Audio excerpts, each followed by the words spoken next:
Just raise your hand so that we can get a mic to you for the next question. We're Tony Moffat from Melbourne, where they don't play rugby, we know that. I've been wanting to ask Campo this for years. I think in 1991, in the game against the Kiwis, which was that played in France? In Lansdowne Road in Dublin, in the semi-final. Okay, anyway, Campo... in Europe, near the end of the game, Campo throws a non-signal pass behind him, which Horan takes and scores. It was the first half. Whenever it was. Obviously planned, but you know, what was going through your head when you threw that? Because you didn't look around. I think. Do you remember that pass? It was a blind Hail Mary pass to Tim Horan, and the All Blacks didn't know what happened. I don't think anyone at the ground had seen what happened, but it happened, and it was a magnificent try. What did happen? It was very easy, actually. What happened was actually kicked through by Michael Liner, and I was actually going to kick the ball, but actually bounced up, and I had Timu in front of me, so I realised I had to get in the position that I wanted to. And rugby's a very game of chess. The guy in front of you wants to get you in a position where you can tackle you. As a defender, you've got to get in where you can beat him.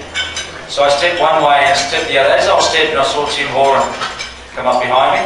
Do you have eyes in the back of your head? No, well, you just, after a while, rugby's about vision. It's not about tunnel vision, it's about knowing what's around.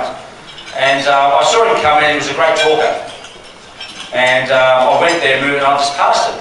And years after, I'd speak at function, someone said, did you know he was there? And I said, I would look pretty stupid throwing the ball to nobody. Yes, I did know he was there, and it was just one of those things that happened. You've got a split second to decide, and it works. The Lions didn't work in '89. It's the same sort of scenario.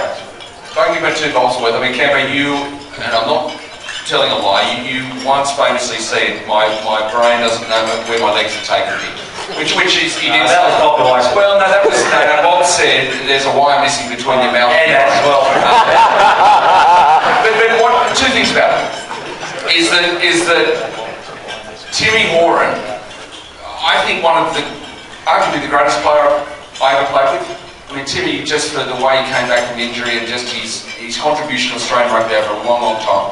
But Timmy knew that to support David, you couldn't get lateral. You couldn't get left and right because you didn't know where he was going to go.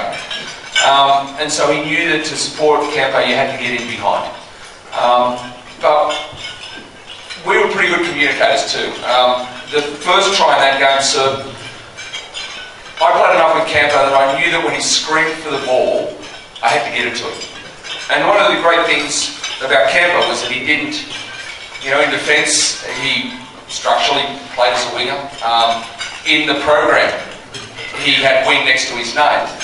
But the great thing about him was that he could bob up anywhere on the field. In the first try, we got a quick ruck ball off the line out. Took it forward off the line out. Campo screams off his right wing. Bob Dwyer once said to us, and Campo probably said to you a million times playing for Randwick, if anyone runs laterally on a rugby field, you will not be in my team. Campo ran perfectly laterally, coming off his right wing, but he screamed. And I knew my ear was attuned to when Campo wants the ball, hit him. And so you hit him running laterally, fortunately got it in front. And I don't know if you can remember the other try, the first try that he scored.